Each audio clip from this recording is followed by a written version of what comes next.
Si Wea ay isang mapagmahal na babaeng pinagkasundo ng kasal sa ex-boyfriend ng nakatatandang kapatid niya. Simula pa lang alam niyang hindi siya mamahalin ni Rocco. Ganon pa man, ang taksil niyang puso ay inibig pa rin ito. Sa loob ng ilang taon, nagtiis siya sa one-sided love. Hanggang sa nagpa siya si Rocco na iwan siya dahil hindi niya ito kayang bigyan ng anak. Dahil sa sakit na nararamdaman niya, ay lumayo siya at nagtago. Ngunit sa kanyang paglayo ay nalaman niya na siya pala ay nagdadalang tao na. Makalipas ang 7 taon, muling nagtagpo ang kanilang landas. Ano kayang gagawin ni Rocco kapag nakitang muli ang asawa sa airport na may kasamang triplets? Bago ka pa lang sa channel neto, ibang kwento ni Ate Jane, istorya mo, ikwento ko. Huwag kalimutang pindutin ang notification bell at subscribe button.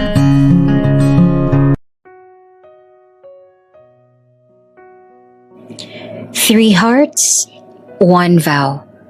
Your back is mine. Mine is yours. If one of us falls, two will lift them. If two grow tired, one will fight on. Because the three of us are unbreakable. Maririnig ang masayang pag-awit ng triplets habang ang isa sa kanila ay tinuturukan ng mataas na uri ng gamot sa balikat. Three hearts, one vow. Your back is mine. Mine is yours. We'll be together. We'll be together and forever. Walang iwanan, mamatay man.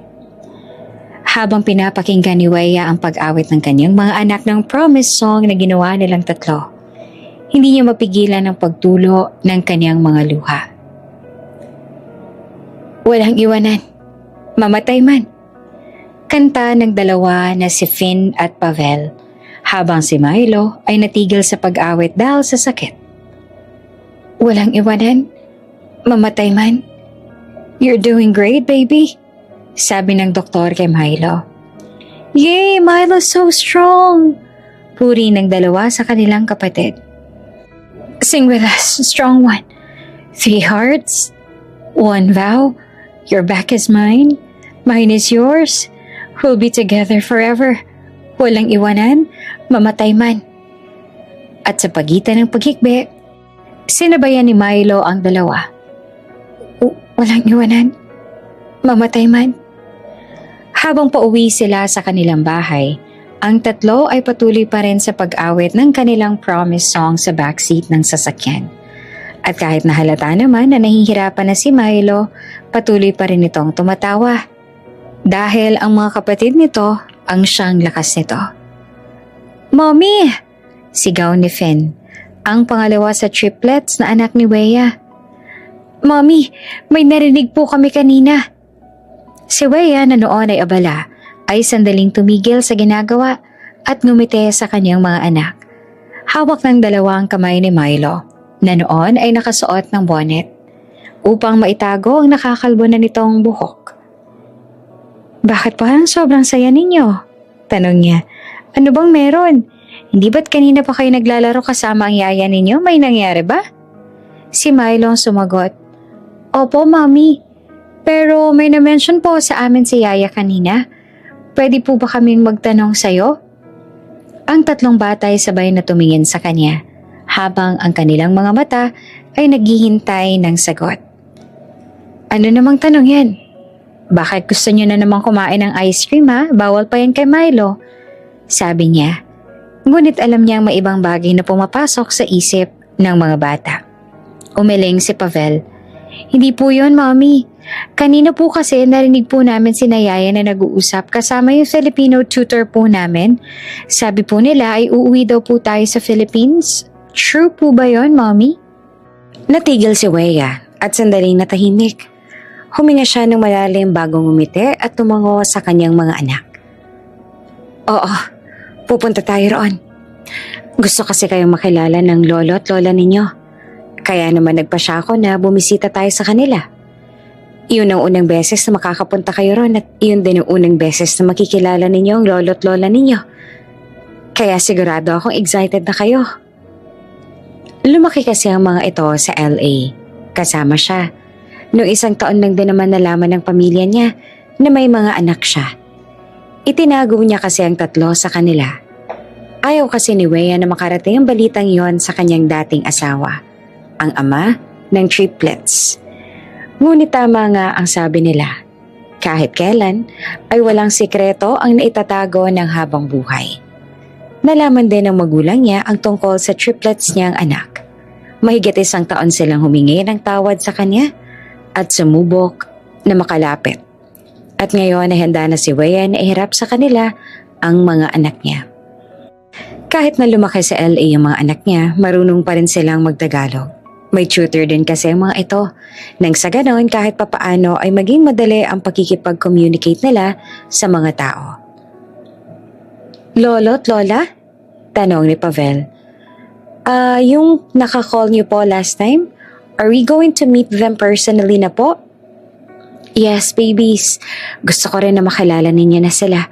Hindi lang nila kayo nakilala noon dahil may mga nangyari. Nagtataka na tumingin si Finn sa kanya. Ano pong nangyari? At bakit po hindi agad namin sila nakilala? Nag-alinlangan siyang sagutin ang tanong ng anak. Pero matatalino talaga ang mga ito kaya kailangan niya na ipaliwanag dito ang dahilan or else hindi sila matitigil sa pagtatanong. Kinailangan kasing lumayo ng mommy noon at nung una, hindi pa ako handang sabihin sa kanila na may anak na ako. Pero ngayon, handa na ako at handa na rin sila na makilala kayo. Agad na bumuhos ang kasiyahan sa mukha ng mga bata. Sumigaw sila ng tuwa at niyakap si Wea ng mahigpit. Yay! Excited na po kami! Gusto ko pong malaman kung anong uri ng pagkain ang meron doon. At gusto ko rin pong matuto pa na magtagalog. Gusto ko po na maging fluent palalo. Masigla na sabi na Finn.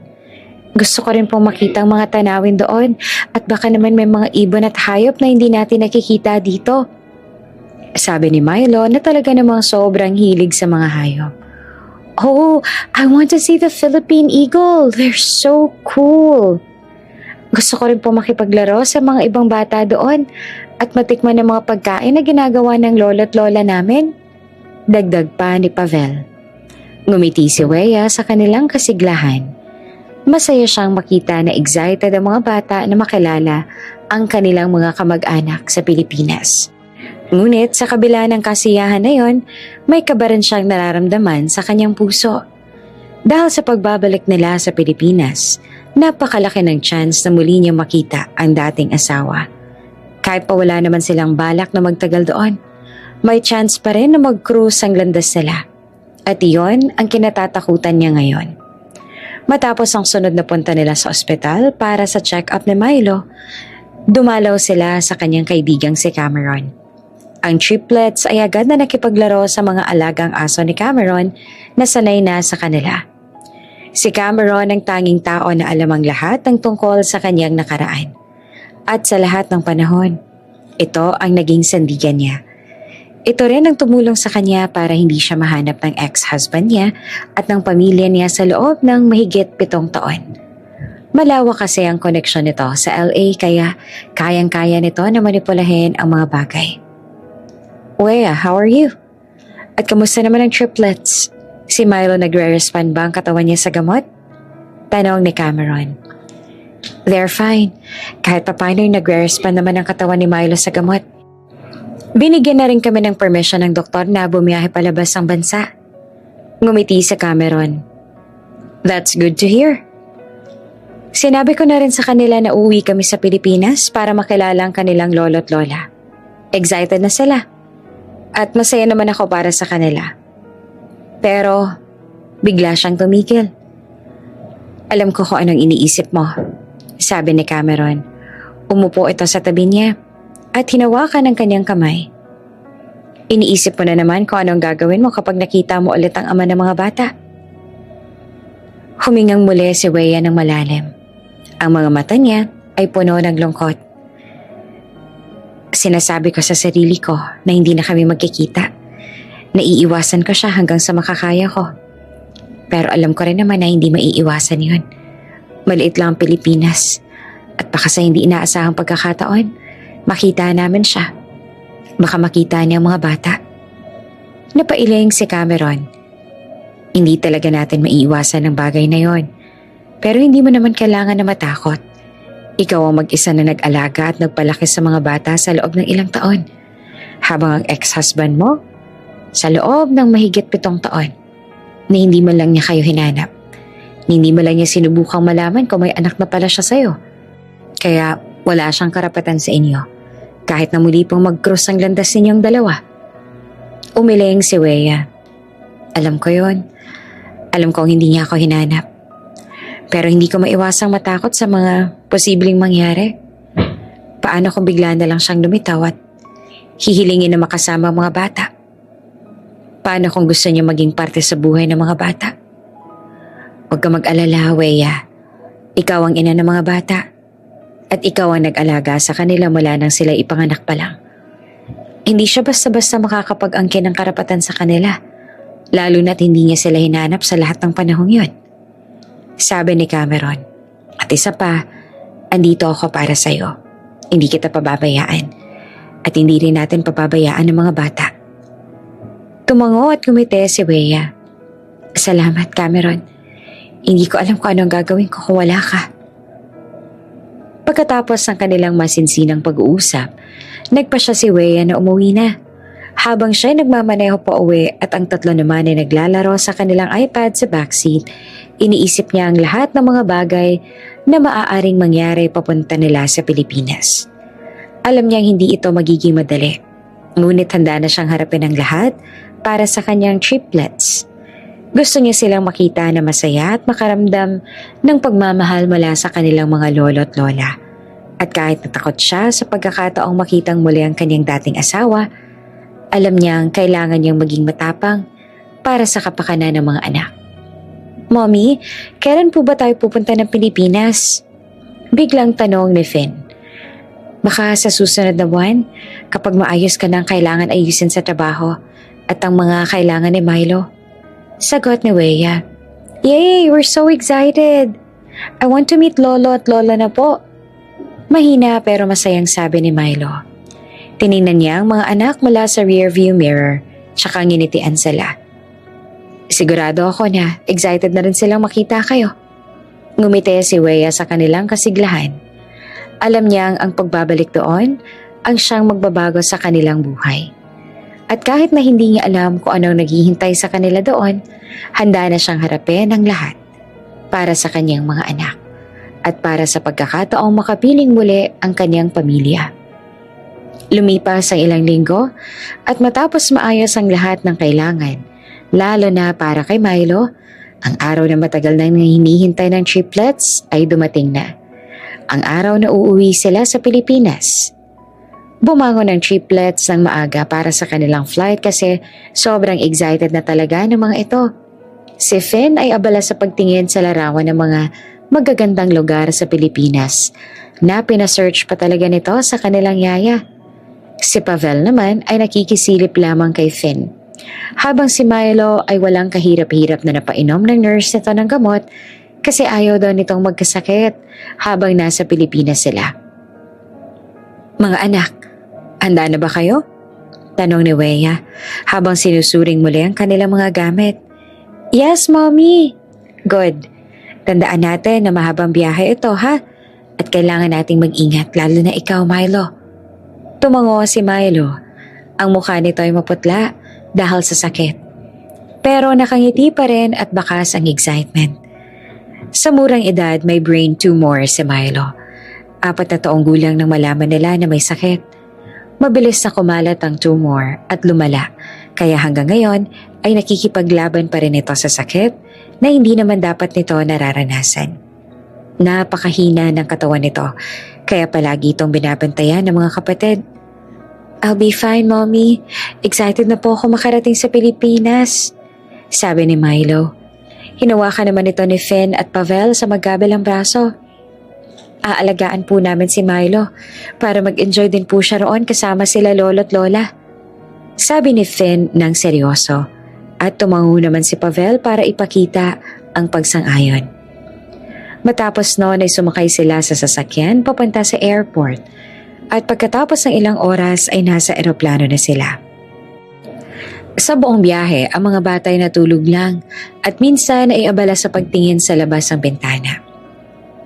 Tinitingnan ng mga ulap at ang lupain na unti-unting lumalaki habang papalapit sila sa Pilipinas. Hindi na ako makapaghintay. Malapit na tayo. Sabi ni Pavel nang makita nila ang mga ilaw ng lungsod sa ibaba. Ngumiti si Weya sa anak. Yes, malapit na tayo. Sa sandaling lumapag ang eroplano sa NAIA, agad na kumawala ang sigawan ng tuwa mula sa tatlong bata. Bumaba sila ng eroplano at pumasok sa terminal, kung saan ang mga mata ng mga bata ay lalong namamangha sa kapaligiran. Mga anak, huwag kayong masyadong maglililikot ha? Lalo ka na, Milo, baka mapagod ka pa. Paalala niya. Opo, Mommy, sabay na sagot ng mga bata. Si Finn at Pavel ay kusang inaalalayan si Milo. Nagbabantay na hindi ito mapagod o madapa habang sila ay naglalakad papunta sa immigration area. Sa kabilang dako naman ng terminal, nakaabang ang isang grupo ng mga tauhan sa isang matangkad at marangal na lalaki na nakasuot ng mamahaling suit. Si Rocco de Vera, isang kilalang businessman sa bansa at maging sa ibang bansa pa. Tahimik na nakikinig sa kanyang sekretarya na si Miss Santos habang sila ay naglalakad patungo sa kanilang sasakyan. Kakarating lamang din ng mga ito mula sa business trip sa China. Sir, bukas ng umaga ay may meeting po kayo sa De Vera Tower kasama ang mga investors mula sa Japan. Pagkatapos po noon, may pagpupulong din po kayo sa Department of Trade and Industry para sa bagong proyekto natin sa Cebu. Paglalahad ni Ms. Santos habang tinitingnan ang banner. At sa gabi po, may gala dinner din po kayo kasama ang mga miyembro ng board. Tumango si Rocco. Ang kanyang mukha ay napakaseryoso. Sa kabila ng kagupuhang taglay ay kinatatakutan nito ng karamihan. Mula kasi nang mamatay ang kanyang mga magulang, siya nang namamahala sa lahat ng negosyo ng kanilang pamilya. Maraming responsibilidad na nakasalalay sa kanyang balikat, kaya bihira siyang makaramdam ng kagalakan o saya sa araw-araw niyang gawain. Sa kabila noon, marami nang napatunayan si Rocco, kaya hinahangaan at kinatatakutan nito, lalo na sa larangan ng negosyo. Organize my schedule properly, Ms. Santos. I need it done tonight. Siguraduhin mong walang magiging problema sa mga schedule ko. Utos ni Rocco sa malamig na boses. Opo, sir. Bibigyan ko po agad kayo ng detalyadong ulat mamaya sa inyong opisina. Sagot ni Ms. Santos bago sila tumigil saglit para hintayin ng iba pang tauhan na may dalang mga gamit ni Rocco. Ngunit biglang nagkaroon ng ingay sa paligid. Isang lalaki ang sumigaw na may bomba raw sa loob ng terminal, kaya agad na kumalat ang takot sa mga tao. Nagkagulo ang ilang mga pasahero. Nagsigawan at nagpupumilit na makalabas ng maaga. Sir, delikado po dito. Tara na po tayo. Lumabas na tayo dahil baka totoo ang sinasabi ng lalaki. Nag-aalala na sabi ni Ms. Santos habang sinusubukang iwasan ng mga taong nagmamadaling makalipat ng daanan. Pero si Rocco ay hindi nakikinig. Habang siya ay nakatayo doon, ang kanyang mga mata ay biglang napatitig sa isang babae na nakatayo sa isang pila ng mga pasahero. Nakita niya kung paanong inaalalayan ng babae ang tatlong batang magkakapatid at kung paano nito niyakap ang nakabonet at pinalapit lalo ang dalawa pang batang lalaki para protektahan sila mula sa kaguluhan. Hindi siya makapaniwala sa mga nakikita ng mata niya. Ang babaeng yon ay si Weya, ang kanyang dating asawa na iniwan siya mahigit 7 taon na ang nakalipas. At ang tatlong bata na kasama nito, ang tatlong batang lalaki na yon, kamukhang kamukha niya. Ang hugis ng kanilang mga mata, ng kanilang ilong at ng kanilang bibig ay eksaktong kapareho ng sa kanya. Natulala si Rocco, nakalimutan ang lahat ng nangyayari sa paligid. Matagal niya nang hinahanap si Weya. Matapos nitong bigla na lang umalis. Sinubukan niyang hanapin ito sa ibang bansa, ngunit walang anumang impormasyon tungkol sa kanyang asawa. At ngayon, nakita niya na ito. At meron pa itong mga anak na kamukhang kamukha niya. Weya! Tawag niya ng malakas. at akmang lalapit na siya sa kanila nang biglang lumala pa ang kaguluhan. Biglang isang grupo ng mga pasaherong tumakbo papunta sa kanilang direksyon. Dahil doon nawala sa paningin niya si Weya at ang mga bata. Sir, kailangan na po nating umalis. Sabi ni Miss Santos habang hinahatak siya papunta sa labas ng terminal. Hinanap niya ng hinanap si Weya sa mga tao. Ngunit wala na siyang makita ni anino ng mga ito. Ang kaguluhan ay lalong lumala nang may mga pulis nang dumating. Kaya napilitan na siyang sumunod sa kanyang mga tauhan para hindi na mapahamak. Habang nakasakay na sa kotse papunta sa kanyang bahay, nanatiling tahimik si Rocco. Ang kanyang isip ay puno ng mga tanong. Ang asawa niya ba talagang nakita niya kanina? Sino ang mga bata na kasama nito? At bakit kamukha niya sila? Sa kabila ng mga tanong niyang iyon, may kung anong nagsasabi sa kanya na hindi siya nagkakamali. Na ang asawa niya nga talaga ang kaniyang nakita. Alam niya sa kanyang puso na ang asawa niyang iyon ay may kung ano ring nagsasabi sa kanya ng mga batang iyon. Ang 3 batang lalaki na kamukhang-kamukha niya na kasama ni Weya ay mga anak niya. At sa sandaling iyon, naramdaman niya ang isang damdaming hindi niya naramdaman mula pa noong basta na lang siyang iniwan ni Weya. Iyon ang pag-asang baka muli niya makita si Weya at makilala ang mga anak na baka hindi niya alam na meron sila. Miss Santos, biglang sabi niya sa kanyang sekretarya, i-cancel mo lahat ng schedule ko bukas. Kailangan kong hanapin si Weya at kailangan kong malaman kung sino ang mga batang kasama niya. Opo sir, ako na pong bahala. Sagot na Miss Santos. Samantala, nasa sasakyan na sina Weya at ang mga bata. Mabuti na lang ay may sundo sila na ipinahanda ng magulang niya kaya agad silang nakalayo sa panganib na yon. Habang sila ay naglalakbay papunta sa bahay nila, ang mga mata ng mga bata ay namamangha sa mga tanawin ng Maynila. Mula sa mataas na gusali hanggang sa mga kalsadang puno ng sasakyan. Mommy, ang dami pong trees dito. Sabi ni Finn habang tumitingin sa labas ng bintana. Yes, it's amazing. Dagdag pa ni Pavel. Tumango si Weya. Ngunit ang kanyang isip ay naglalakbay. May takot pa rin sa kanya dahil sa bomb threat na yon. Para bang may kung ano ring bomba sa dibdib niya ang nagtatangkang sumabog. Sa sandaling dumating na sila sa isang malawak na compound sa isang mataas na lugar sa Metro Manila, lalo pa siyang kinabahan. Malayo pa, kitang-kita niya na ang malaking mansyon na pag-aari ng kanilang pamilya. Labas pa lamang noon at sumisigaw na agad ng kayamanan at karangyaan. Agad na bumukas ang gate ng bahay nang makita sila ng mga tauhan. Lumabas ang matandang mag-asawa, sina Doña Elena at Don Roberto. Ang mga magulang ni Weya, kasama nila ang kaniyang nakatatandang kapatid na babae na si Andrea. Nang makita si Weya, hindi napigilan ng mga magulang na mapaluha. Lumapit sila sa kanya at niyakap ng mahigpit. Weya anak, you're finally back. Sabi ni Doña Elena habang yakap siya. I can't believe this. Sa wakas, sa loob ng ilang taon nayakap na ulit kita. Thank God. Napakasakit ng loob namin na hindi ka namin nakita sa loob ng 7 taon. Labis kaming nangulila sa'yo. At hindi rin namin alam kung paano mo kinaya na mag-isa kang magpalaki ng mga bata. Kitang-kita ang pagsisisi sa mga mata ng kanyang mga magulang at ng kanyang ate dahil sa lahat ng kamalian na nagawa nila noon. Lumapit si Andrea sa kanya at niyakap din siya nito ng mahigpit. Hindi ako makapaniwala na nandito ka na ulit, Weya. Ang tagal kong hinintay na dumating ang araw na to. Na muli kitang mayayakap ng ganito. Na makausap kitang muli. Ngumiti lamang siya. Nangilid rin ang luha sa mga mata na tiningnan nito ang mga anak niya. Malaki na rin ang mga anak mo, sabi ni Andrea. Ang boses niya ay puno ng lungkot at pagsisisi. Kamukhang-kamukha niya sila.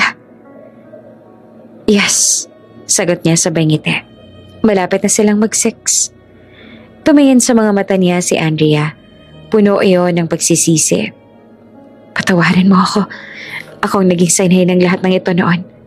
Kung hindi dahil sa akin, Hindi ka sana umalis at hindi mo sana kailangang itago sa amin ang mga bata. Huminga ng malalim si Weya. Hindi na mahalaga yon, ate. Mahigit 7 taon na rin naman. Kalimutan na natin ang mga nangyari nun. Ang mahalaga, ngayon ay nandito na kami.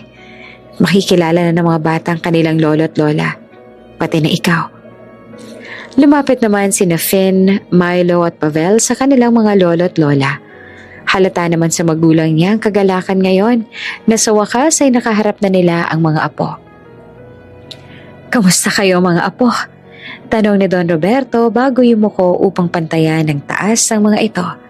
Ikaw na ba si Finn, ang panganay? Tumango si Finn. Opo, lolo. Ako pong unang lumabas sa aming 3. Ito naman po si Pavel at ang pinakapaborito naming si Milo. He's the middle one. Masaya po kami na makilala kayo, sabi ni Pavel.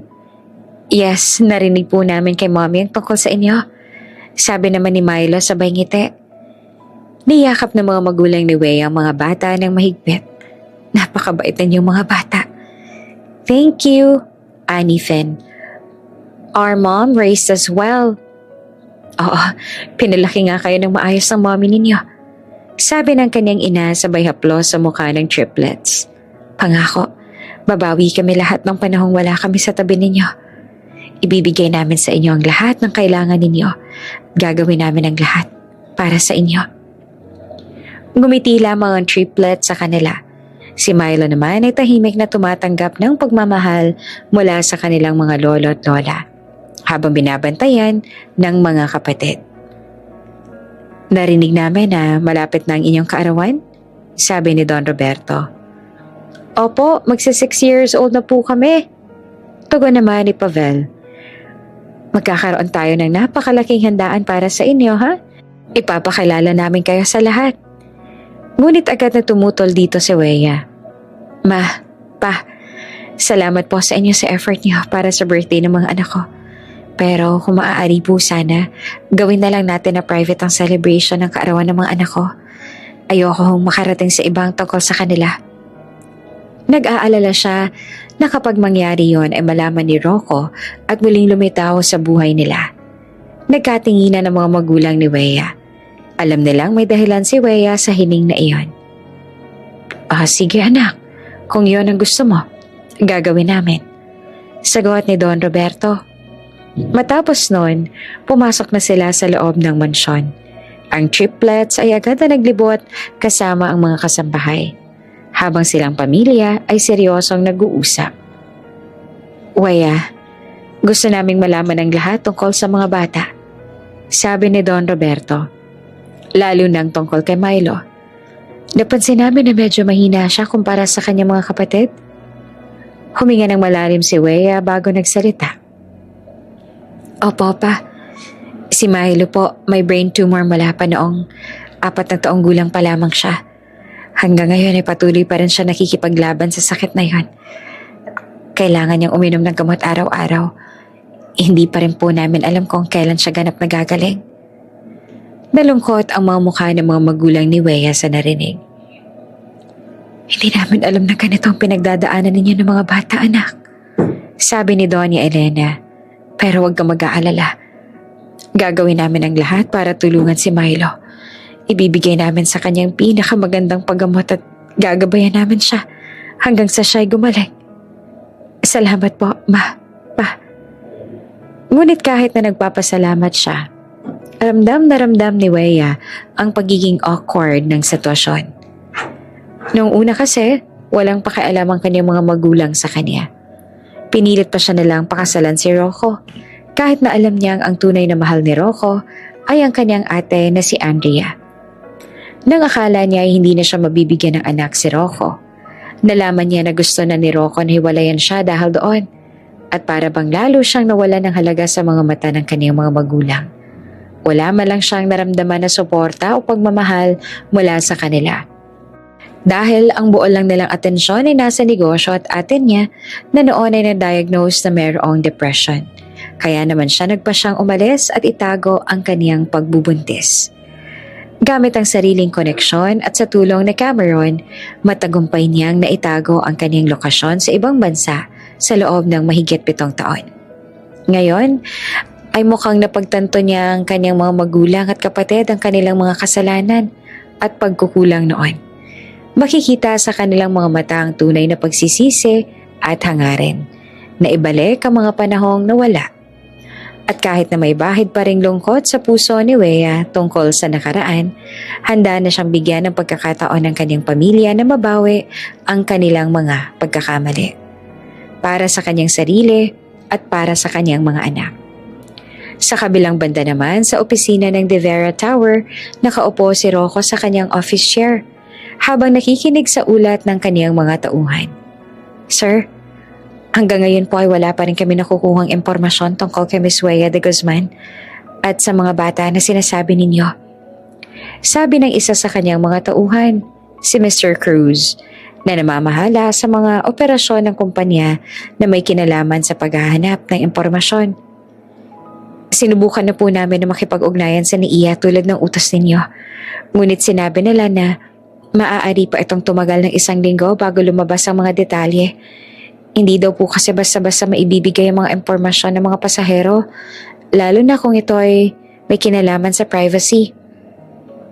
Tumikim si Rocco bago magsalita. Naiintindihan ko yon, Mr. Cruz, pero hindi tayo titigil hanggang hindi natin mahanap ang asawa ko at ang mga bata. Sinabi ko na sa inyo, nakita ko sila sa airport, si Wea at ang 3 batang lalaki na kamukhang kamukha ko. At sigurado ako mga anak ko yun. Huminga ng malalim si Mr. Cruz. Sir, may isa pa po kaming natuklasan. Mukhang may koneksyon din po ang pamilya ni Miss Wea sa NAIA at sa ilang ahensya ng gobyerno para itago ang kanilang kinaroroonan. Mga kaibigan po ng pamilya nilang ilan sa mga tauhan doon. Kaya po, mahirap po talagang makuha ang impormasyon ng mabilis. Ngunit hindi ito nagpababa ng loob kay Rocco. Kung ganon, ay gagamitin din natin ang lahat ng ating koneksyon. Kahit na kailangan pang makipag-ugnayan sa mga pinakamataas na opisyal sa bansa, gagawin natin. Hindi ako titigil hanggat hindi ko sila mahanap. Sa pamamagitan ng mga koneksyon ni Rocco sa negosyo at sa mga tao na matataas sa posisyon, nagawa nga nilang makakuha ng impormasyon sa loob ng 3 araw. Dumating si Mr. Cruz sa opisina niya na may hawak ng mga dokumento. Sir, nakakuha po tayo ng impormasyon. Dumating nga po talaga sa Pilipinas si Miss Wea noong nakaraang linggo at kasama niya ang 3 batang lalaki na mag-6 na taong gulang na ngayong buwan. Ang mga pangalan ng mga bata ay Finn, Milo at Pavel. Ibinunyag ni Mr. Cruz at makikita sa mukha ni Rocco ang kagalakan at pag-asa. Pero sir, dagdag pa ni Mr. Cruz, hindi po namin matukoy kung saang bahagi ng bansa sila nakatira ngayon. Sinubukan na naming hanapin ang kanilang address. Ngunit tila binura na ng mga detalye. Mukha talagang iniingatan po ng pamilya ng iyong asawa na hindi natin sila madaling mahanap. Tumango si Rocco. I'm no longer surprised. Alam kong galit siya sa akin. At baka hindi pa rin niya ako napapatawad hanggang ngayon. Pero hindi ako titigil. Susubukan ko makiusap sa pamilya ng asawa ko. Baka sakaling ibunyag na nila sa akin ang kinaroroonan nila. Habang naghihintay ng balita mula sa mga tauhan, napaisip si Rocco sa mga nangyari 7 taon na ang nakalipas. Ikinasal sila ni Wea dahil sa kagustuhan ng kanilang mga magulang. Hindi dahil sa mahal nila ang isa't isa. Ang pamilya ng mga De Vera at mga De Guzman ay matagal nang magkaibigan at pinagkasundo silang ikasal para palakasin pa ang kanilang ugnayan sa negosyo.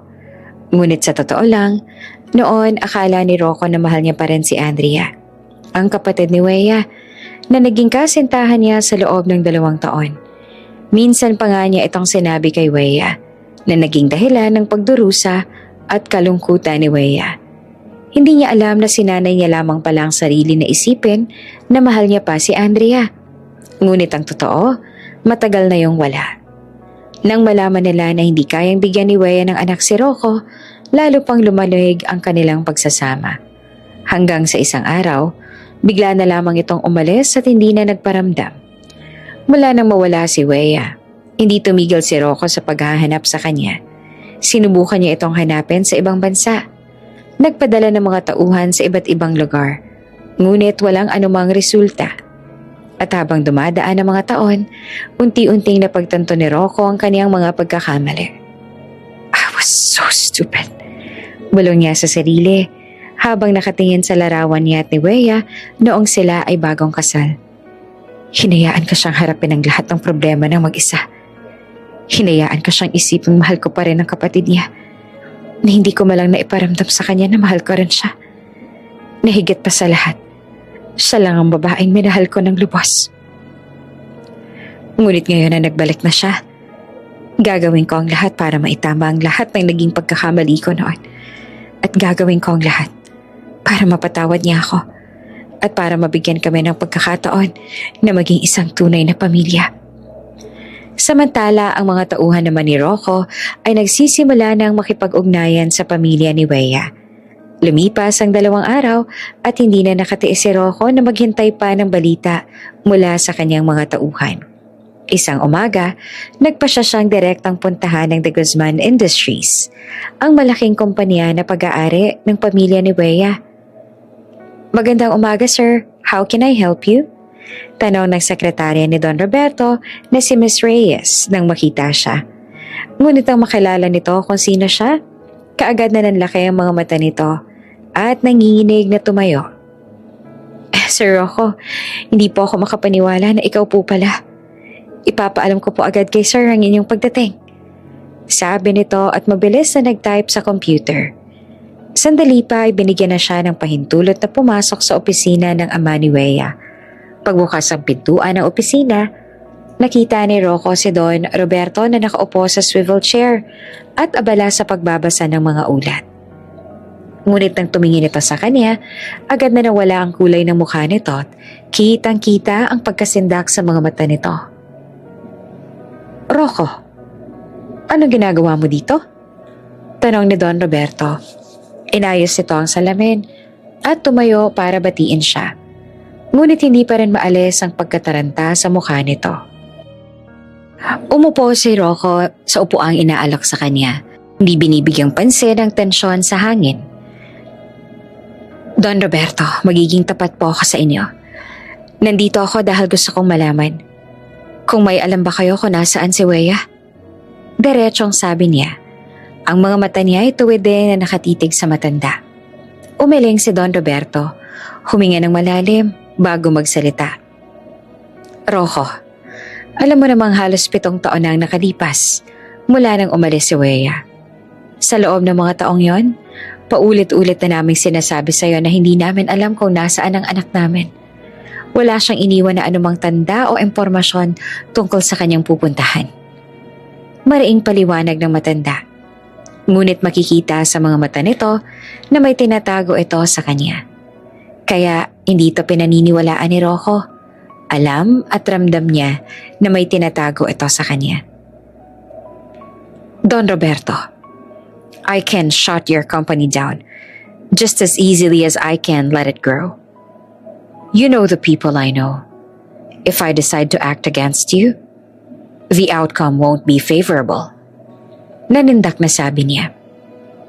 Kaya kapag malaman kong pinagsisinungalingan ninyo ako at tinatago ninyo sa akin ang aking asawa, I won't be responsible for what happens next.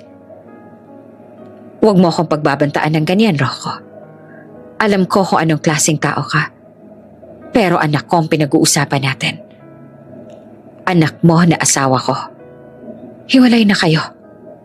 We're still married. Sa mata ng batas, kasal pa rin kami. Asawa ko siya at may karapatan ako sa kanya. At higit na may karapatan ako na malaman ang kinaroroonan niya. Wala sa plano ni Rocco na magbanta. Ngunit nakakagalit lamang isipin na lahat na lang ay tinatago sa kanya. Sa loob ng mahigit 7 taon, nagsusumamo siya sa mga ito na sabihin sa kanya kung nasaan ang asawa niya. At hanggang ngayon, nananatili itong itinatago sa kanya. Hanggang ngayon ay hindi ko maintindihan kung bakit ganito ang inaasal mo at kung bakit ganito ka pa rin kadesperado malaman ang kinaroroonan niya. Lalo pat ikaw naman ang may kasalanan kaya nawala sa iyong anak ko. Nung nasa iyo pa si Weya, hinayaan mo siyang mag-isa sa kanyang mga problema. Pinaparamdam mo sa kanya na hindi mo siya mahal. Umalis siya dahil sinaktan mo siya. Hindi mo ba naiisip kung talaga bang gusto ni Weya na bumalik sa'yo? Hindi na sana umabot ang ganitong kahabang panahon. Humabol ng hininga si Rocco. Naramdaman niya ang bigat ng mga salita ni Don Roberto. Hindi ko itatanggi na nagkamali ako noon, Don Roberto.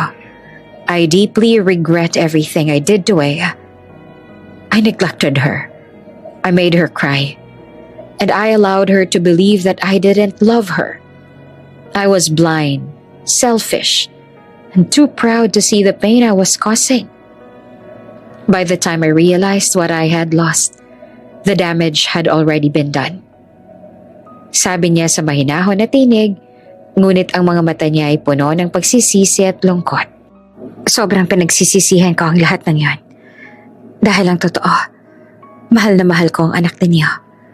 At sa loob ng 7 taon na wala akong kahit anong balita sa kanya, hindi na wala ang pagmamahal ko sa kanya.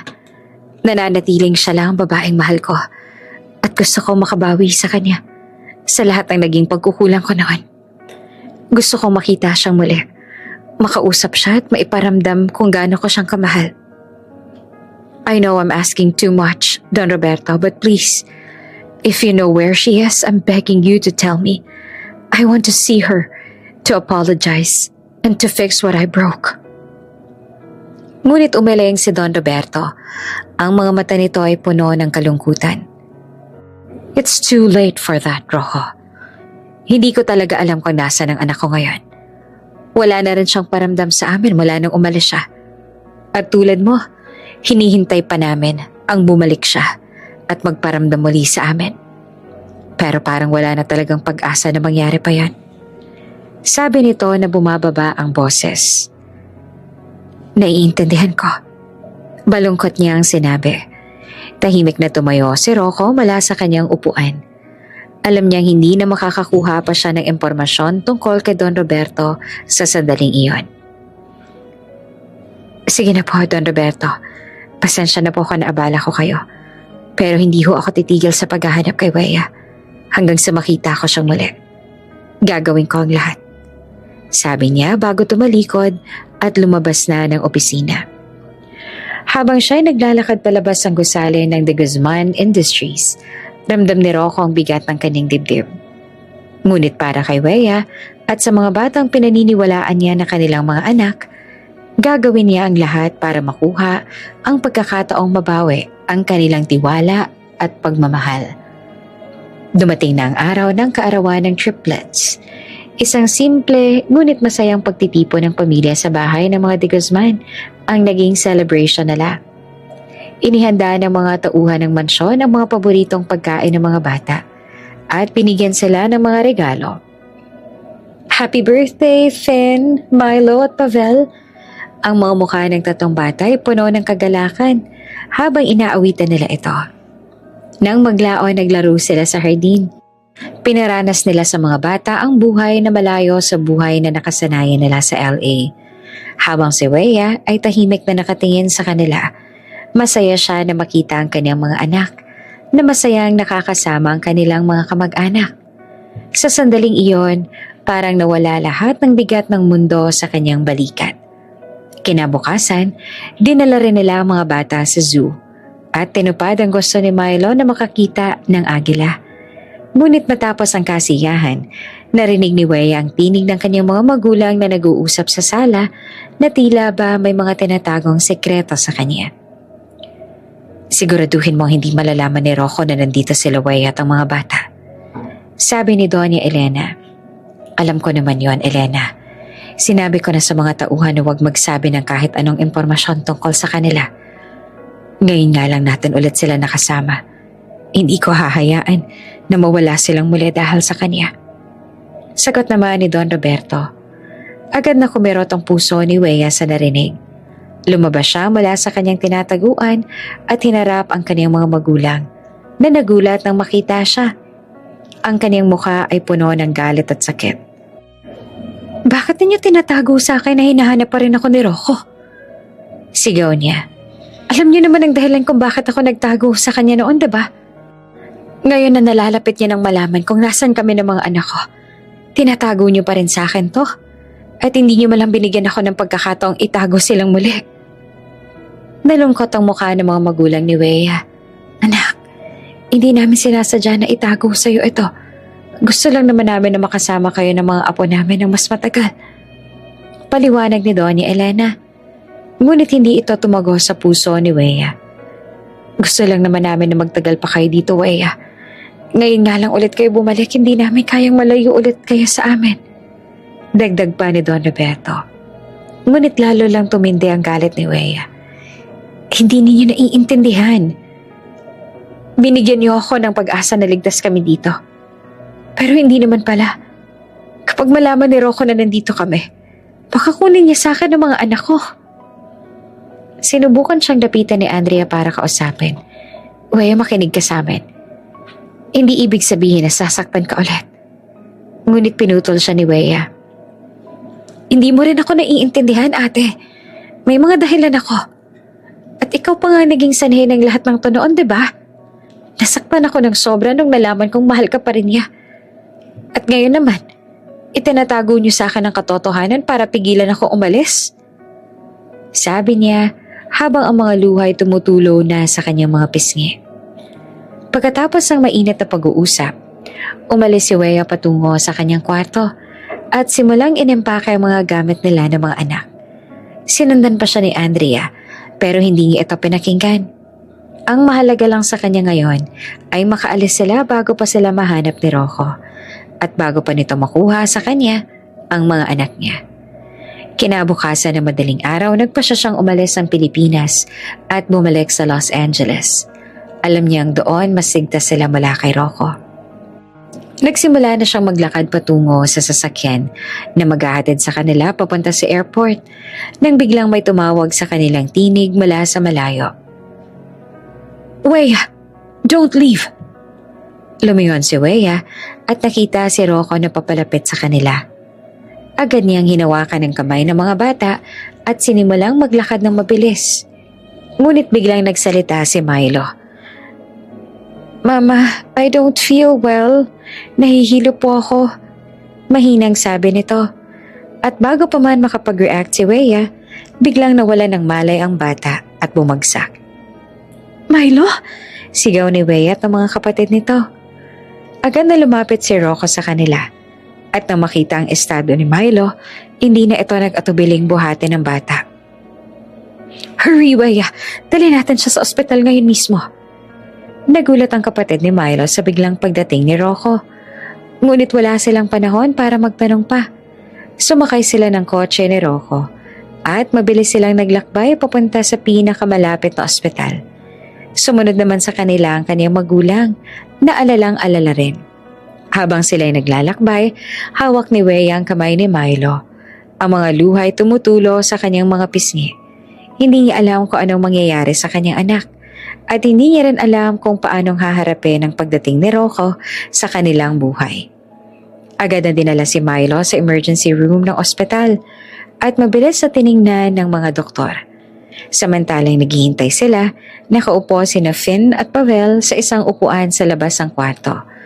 Ang kanilang mga mukha ay puno ng pag-aalala at takot. Si Weya ay nakaupo sa tabi nila, hawak ang kamay ng bawat isa. Huwag kayong mag-aalala mga anak. Magiging maayos lang si Milo. Sabi niya sa mga ito, kahit naramdam niya rin ang kaba sa puso. Milo is strong. Malalagpasan niya ito. Si Rocco naman ay nakatayo sa isang tabi. Halos mawala ng lakas. Hindi niya lubos maisip na makitang muli ang kanyang dating asawa. Makita ang tatlong bata na kamukhang kamukha niya. At ngayon ay isa sa kanila ay nasa kritikal na kalagayan. Gusto niyang lapitan si Weya at tanungin lahat ng mga katanungan sa kanyang isip. Ngunit pinili niyang hintayin muna hanggang sa malaman nila ang kalagayan ni Milo. Hindi niya iniwan ang mag-iina kahit nahalata sa mga mata ni Weya na ayaw nitong makita siya doon. Makalipas ang ilang oras ng pag-aalala, lumabas ang isang doktor mula sa emergency room. Doc, kamusta na po ang anak ko? Tanong ni Weya. Ang kalagayan ng bata ay kritikal pa rin. Ikinalulungkot kong sabihin, pero lumalala na ang kanyang sakit. At iyon ang dahilan ng kanyang panghihina at pagkawala ng malay niya kanina. Mabuti na lang at naisugod ninyo agad siya dito. Pero sa kasamaang palad, hindi pa siya maaaring ibiyahe kahit saan. Kailangan niya munang manatili dito sa ospital para makabawi at makatanggap ng karagdagang atensyong medikal. Agad namang tumulo ang mga luha mula sa mata ni na Finn at Pavel. Ma'am, magiging maayos lang po ba si Milo? Tanong ni Pavel. Oo naman anak, magiging maayos lang siya. Naniniwala ako magiging maayos siya. Sagot ni Weya habang niyayakap ang dalawa. Ngunit makikita sa mukha ng doktor na may ibang mensahe itong nais sabihin. Maaari ko ba kayong makausap ng kayo lang? Tanong ng doktor. Hindi ito mangkop na marinig ng mga bata. Tumango sina Weya at Rocco.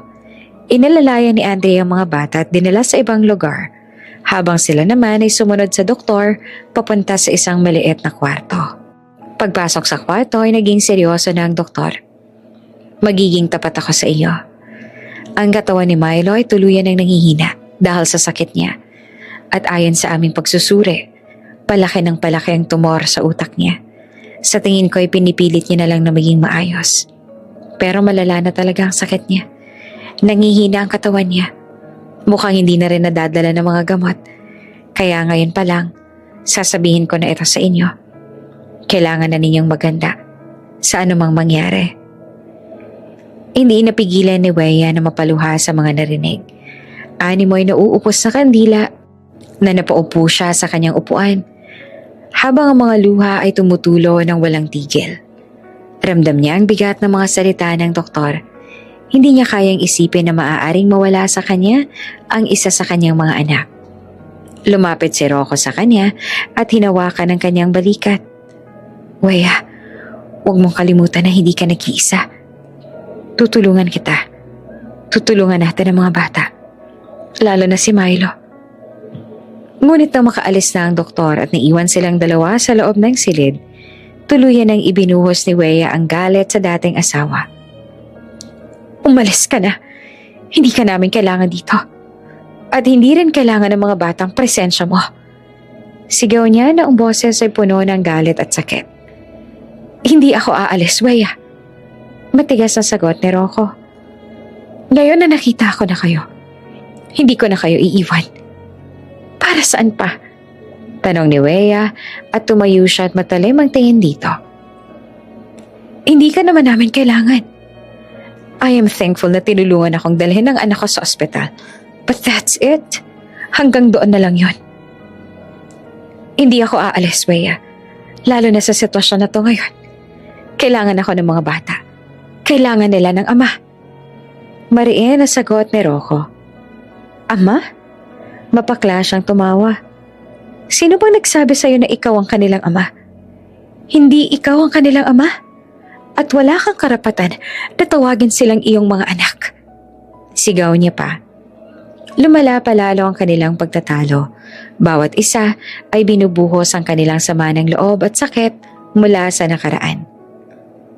Anak ko ang mga bata, Weya. Hindi mo sila pwedeng ilayo sa akin. Hindi mo sila pwedeng itago sa akin habang buhay. Oh yes, they're yours. Pero wala ka ng karapatan sa kanila. Dahil kahit kailan hindi ka naman nagpakaama sa kanila. Hindi nga nila naramdaman na meron silang ama. Dahil hindi ko alam na may anak ako. You hid them from me. Tinanggalan mo ako ng karapatan na maging ama sa kanila.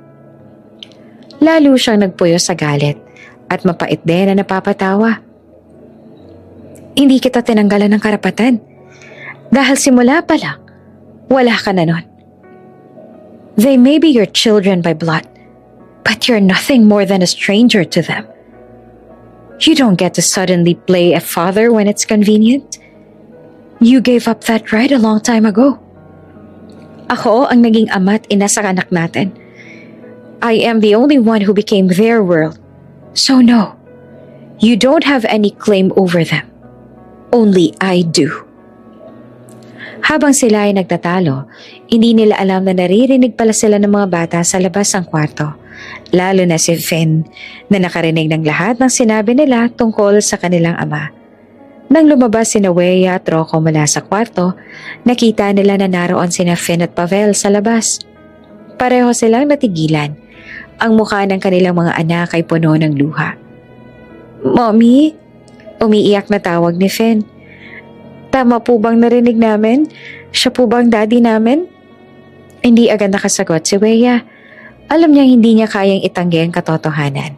Lalo na ngayong narito na sila at naririnig na ng mga bata ang kanilang pagtatalo.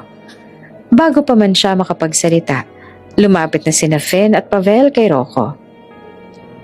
"Totoo po ba yun? Ikaw po bang daddy namin?" "Yes," namamaos ang tinig na sagot ni Rocco sa mga anak. "Ako, ang inyong ama." Biglang niyakap ng dalawa ang ama. "Hindi po kami makapaniwala na ikaw palang aming daddy," sabi ni Pavel sa pagitan ng mga hikbi. "Lagi lang po kami nangangarap na meron kaming ama. Akala po namin wala na kaming makikilala pa. But you're here. Lahat po kami, lagi namin pinag-uusapan kung paano kung meron kaming daddy na kasama namin." Dagdag pa ni Finn. Yakap pa rin si Rocco ng mahigpit. "And now you're finally here. You're real." Hindi napigilan ni Rocco na mapaluha.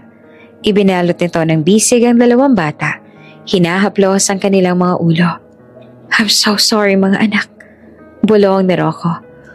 "I'm so sorry for being absent. Kung wala ako sa tabi ninyo nung kailangan ninyo ako, I'm really sorry. Hindi ko gusto ang lahat pero may kasalanan ako." Tahimik lang si Wea sa isang tabi. Gusto niyang sabihing umalis na si Rocco. Gusto niyang sabihin sa kanyang mga anak na hindi nila kailangan ng presensya nito sa kanilang buhay. Ngunit nang makita niya ang saya sa mga mata ng kanyang mga anak at isipin ang kalagayan ni Milo ngayon, alam niyang hindi niya kayang dagdagan pa ang lungkot ng mga bata. Hinayaan niya na lang sila dahil wala naman siyang magagawa pa ngayon na lumabas na ang katotohanan. Ilang sandali pagkatapos ng emosyonal na tagpo ng mag-ama, lumapit ang isang nurse sa kanila at sinabing may malay na si Milo at gusto na nitong makita ang mga kapatid at ina. Agad silang nagtungo sa kwarto ng bata na nakahiga sa kama habang may nakakabit na dextrose at monitor na nagpapakita ng tibok ng puso nito.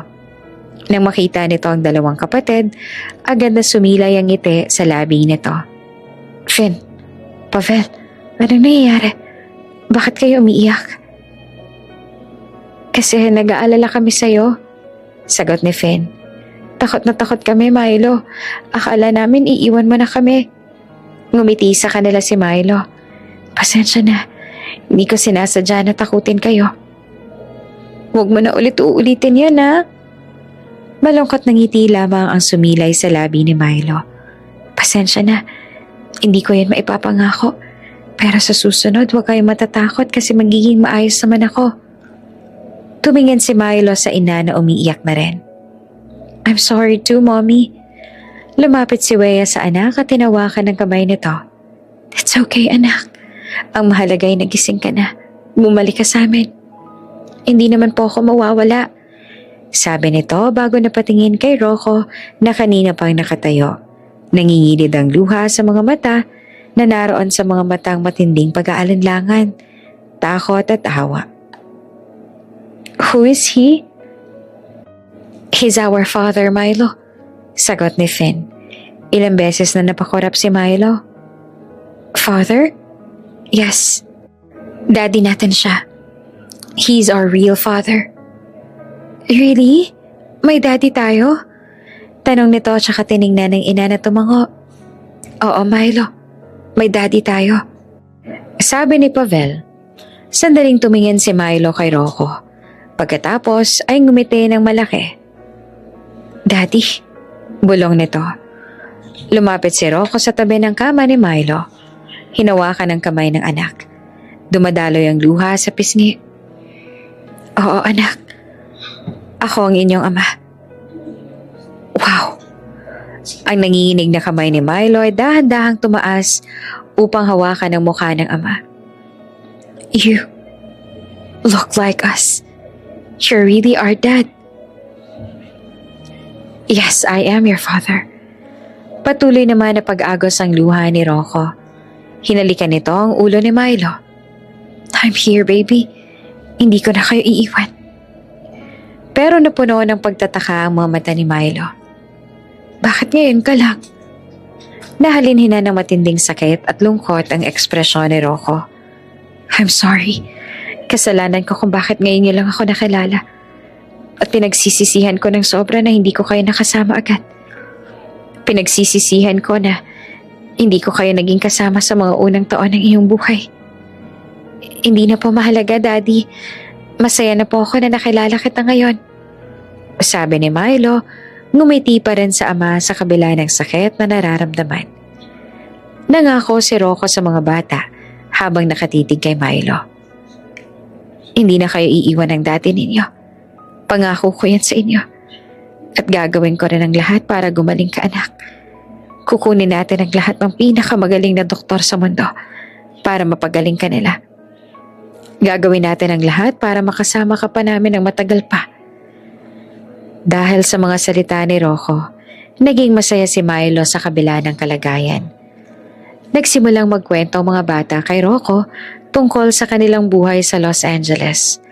Habang siya naman ay tahimik na lang na nakikinig. Kahit pa ngayon lamang nila nakasama ang kanilang ama, ay agad silang napalapit dito. At halata naman na matagal na nilang hinihintay ang pagkakataon na ito. Si Weya naman ay tahimik lamang na nakaupo sa isang upuan sa tabi ng kama ni Milo. Pinapanood silang magkakasama. Gusto niyang tumayo at sabihin kay Rocco na umalis na ito, na hindi niya kailangan ng tulong o presensya nito. Galit pa rin siya dito para sa lahat ng sakit na ibinigay nito sa kanya noon dahil nasaktan siya nito. Para sa pagpapabaya sa kanya, para sa pagkabigo nito na hanapin sila. Ngunit nang makita niya ang saya sa mga mata ni Milo, ang unang pagkakataon na nakita niya ang kanyang mga anak na ganitong kasaya, mula nang malaman nilang tungkol sa sakit ni Milo, biglang nawala ang lahat ng galit sa kanyang puso. Naisip niya na wala ng paraan pa para itago pa sa kanila ang totoo. At baka mas mabuting tanggapin na lamang niya ang presensya ni Rocco sa kanilang buhay, kahit na pansamantala lamang, para lang maging masaya ang kaniyang mga anak. Alam niyang kailangan ni Milo ng kaligayahan ngayon at handa siyang gawin ang lahat para ibigay iyon sa anak. Ilang sandali pa ay tumayo si Weya at lumapit sa kama ni Milo. Hinawakan ang kamay nito. Mabuti naman at masaya ka na, anak. Because Daddy is here, Mommy, sabi ni Milo. Mas masaya po ako ngayon na kumpleto na po tayo. Sa mga sandaling yon, alam na ni Rocco na binigyan niya siya ni Weya ng pagkakataong mabawi ang tiwala ng kanyang mga anak. At baka, sa paglipas ng panahon, mabawi rin ito ang tiwala at pagmamahal ng dating asawa. Isang hapon, nakaupo na sina Finn at Myra at Pavel kasama sina Weya at Rocco sa kwarto ng ospital. Matapos magkwento at maglaro, tumahimik bigla ang mga bata. Si Finn ang unang nagsalita. Hawak ang kamay ni Milo. Mommy, Daddy, alam po namin na hindi kayo magkakaayos ngayon. Sabi nito, ang mga mata ay nakatingin sa kanilang mga magulang. Hindi po namin alam kung anong naging sanhi. Pero sana po maging maayos na kayo mula ngayon. Sumunod naman si Pavel. Oo nga po. Gusto po namin na maging buo na tayo bilang pamilya. Gusto rin po namin na maging happy po tayong lahat. Lagi po kaming nangangarap na sama-sama tayo sa mga bagay na ginagawa. Tumingin si Milo kay Weya at Rocco. Ang mga mata nito ay puno ng pag-asa sa kabila ng kalagayan. Ito po ang pinakamalaking wish ko, Mommy, Daddy. Sana po maging complete na tayo. Gusto ko po makasama kayo pareho habang ako ay gumagaling. Sabi nito sa mahinang tinig. Takot na baka ay matanggihan ang kaisa-isang hiling nito. Nagkatinginan sina Weya at Rocco. Hindi kayang tanggihan ni Weya ang hiling ng anak. Lalo na si Milo na kasalukuyang lumalaban sa malubhang sakit. Huminga siya ng malalim at gumiti sa mga bata. Oo naman mga anak. Mula ngayon, mananatili kami ng daddy niya sa inyong tabi. Magiging maayos na kami at gagawin namin ang lahat para maging masaya tayong lahat bilang isang pamilya. Sagot niya. Kinagabihan na makatulog na ang triplets, lumabas si Wea at Rocco sa kwarto para mag-usap sa labas. Tumigil sila sa isang tabi kung saan tahimik at tinitingnan ni Wea si Rocco ng diretsyo. Rocco, hindi porket hinayaan kitang mapalapit sa mga anak natin, ibig sabihin na pinapatawad na kita. Malamig na wika niya. Hindi pa rin kita pinapatawad sa lahat ng ginawa mo sa akin noon. Ginagawa ko lang to para kay Milo. Para sa mga bata. Dahil alam kong ito ang magpapasaya sa kanila. At ayoko nang dagdagan pa ang lungkot na nararamdaman nila dahil sa nangyayari sa kanilang kapatid. Tumango si Rocco. Naiintindihan naman ito ang damdamin ni Wea. Naiintindihan ko yon, Wea. At hindi kita pipilitin na patawarin mo ako agad. Pero pinapangako ko na gagawin ko ang lahat para makuhang muli ang iyong tiwala at kapatawaran. Gagawin ko lahat para ipakita sa iyo na seryoso ako at handa na ako maging mabuting ama sa mga bata at mabuting asawa sa iyo. Pangako nito ng totoo. Hindi na tayo mag-asawa, Rocco. Malamig na sabi niya. Mag-asawa pa rin tayo sa papel, Wea. At patuloy kong nire-respeto yon. Ikaw pa rin ang asawa ko. Mula noon, hindi na umalis si Rocco sa tabi ng mag-iina. Si Rocco nag-ayos upang matingnan ito ng pinakamagagaling na mga doktor at nilipat din nila si Milo sa pinakamataas at pinakamalaking ospital sa bansa, kung saan mas mabibigyan ito ng espesyal na atensyong medikal mula sa mga pinakamagaling na doktor. Sinikap nitong maging mabuting ama sa mga triplets kahit na minsan ay nangangapa pa ito sa mga gawain na karaniwang ginagawa ng mga magulang. Ginagawa nito ang lahat para mapatawad ni Wea. Kapag kasama sila ng mga triplets, nagiging mabait at maayos si Wea kay Rocco. Pinapakita nila sa mga bata na masaya silang magkasama bilang isang pamilya. Ngunit sa tuwing dalawa lamang ang magkasama, ibinubunyag ni Wea ang tunay na nararamdaman niya, ang galit at sakit na hindi pa rin nawawala sa kanyang puso. Alam ni Rocco na mahabang panahon pa ang kailangan bago siya mapatawad ni Wea. Ngunit handa siyang maghintay kahit gaano pa yung katagal. Para sa mga bata at para sa pagkakataong mabuong muli ang kanilang pamilya. Isang gabi, naabutan ni Wea si Rocco na nakaupo sa tabi ng kama ni Milo.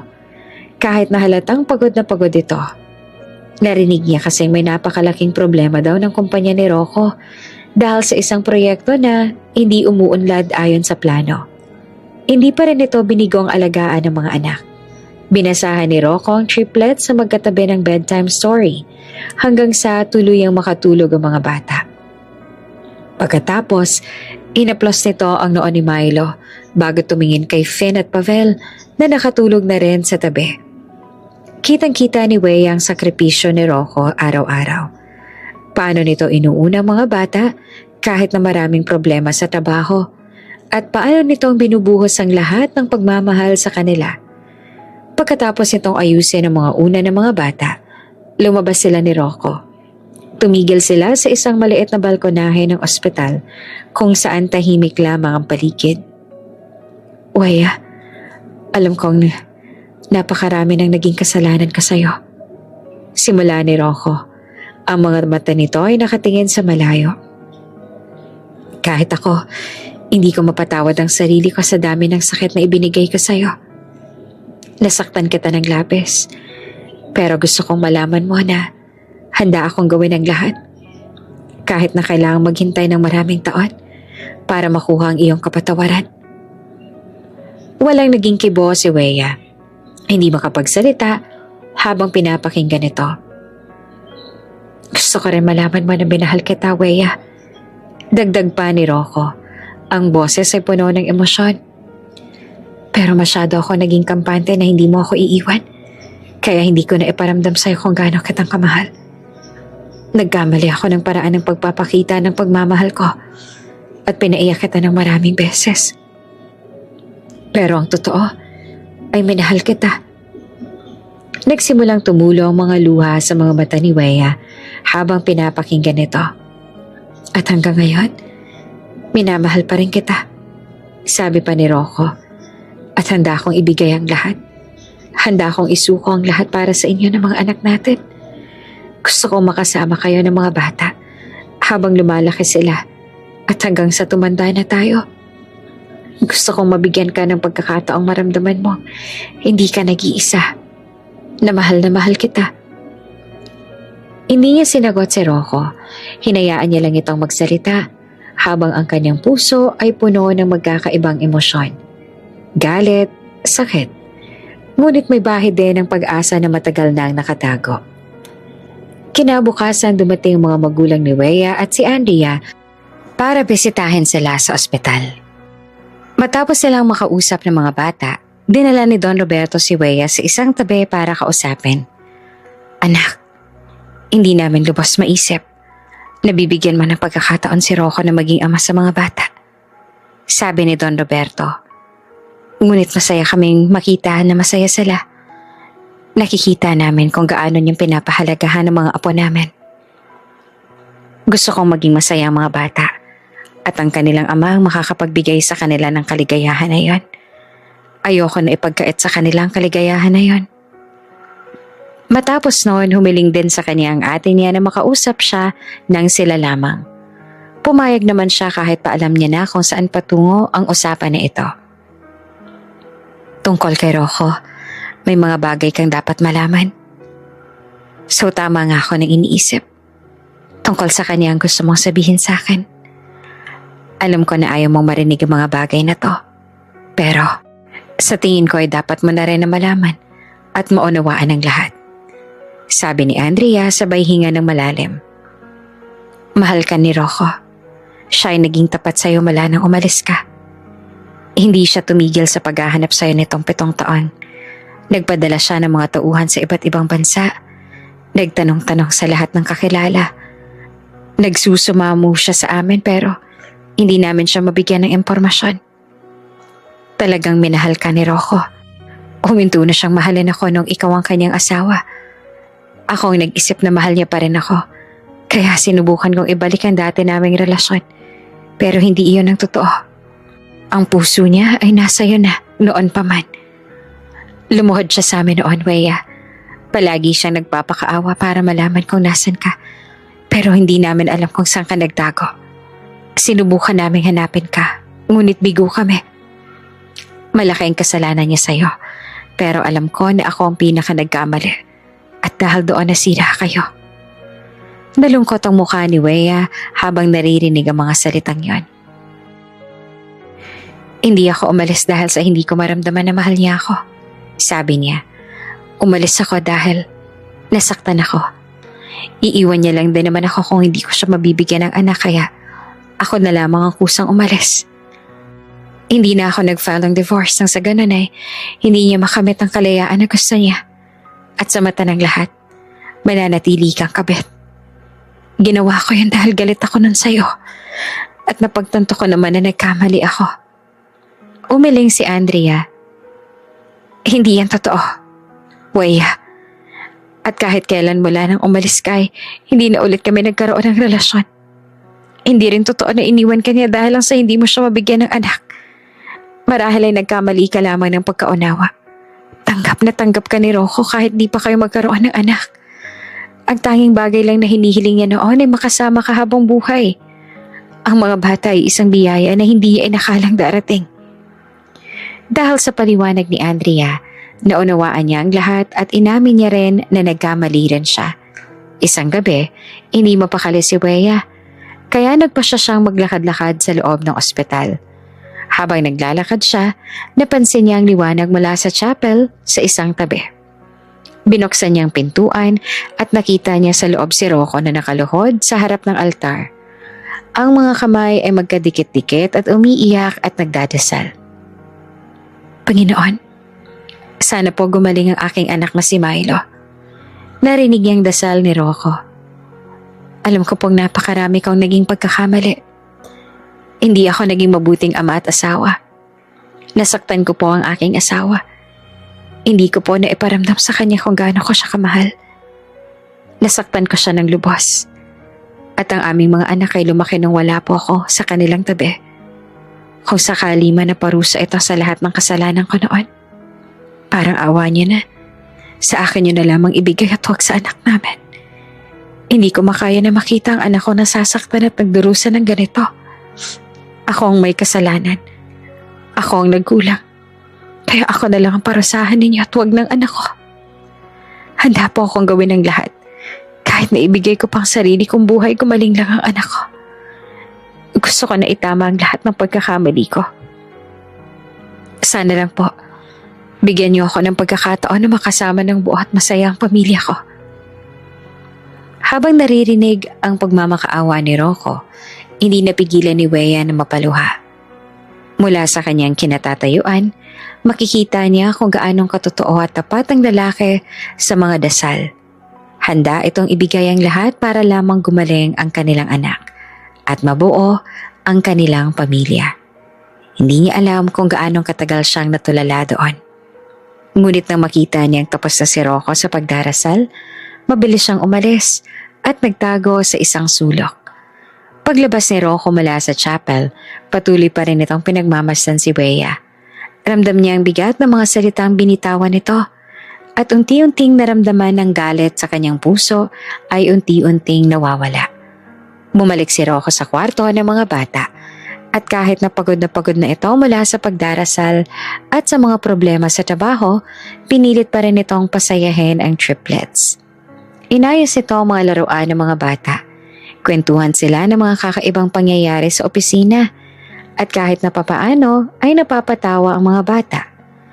Nang makatulog na sina Finn, Milo at Pavel, hindi napigilan ni Rocco na makatulog din sa malaking sofa dahil sa labis na pagod nito. Nakita ito ni Wea. Nang bumalik siya sa kwarto at sa sandaling iyon, ay maramdaman niya ang isang kakaibang init sa kanyang dibdib. Dahan-dahan niyang kinuha ang isang kumot mula sa cabinet at ikinumot ito kay Rocco. Tiningnan ang mukha nito na puno ng pagod. Pagod ka na talaga, no? Bulong niya sa sarili habang tinitingnan si Rocco.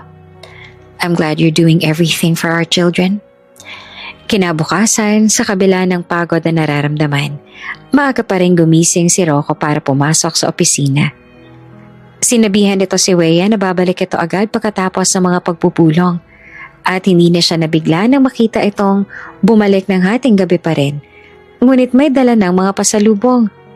Inilabas nito ang mga laruan, ang bagong libro at mga paboritong pagkain ng triplets. Pagkatapos ay binigay kay Wea ang bulaklak. Para sa'yo. Tahimik lang na tinanggap ni Wea ang bulaklak. Hindi alam kung paanong sasagutin.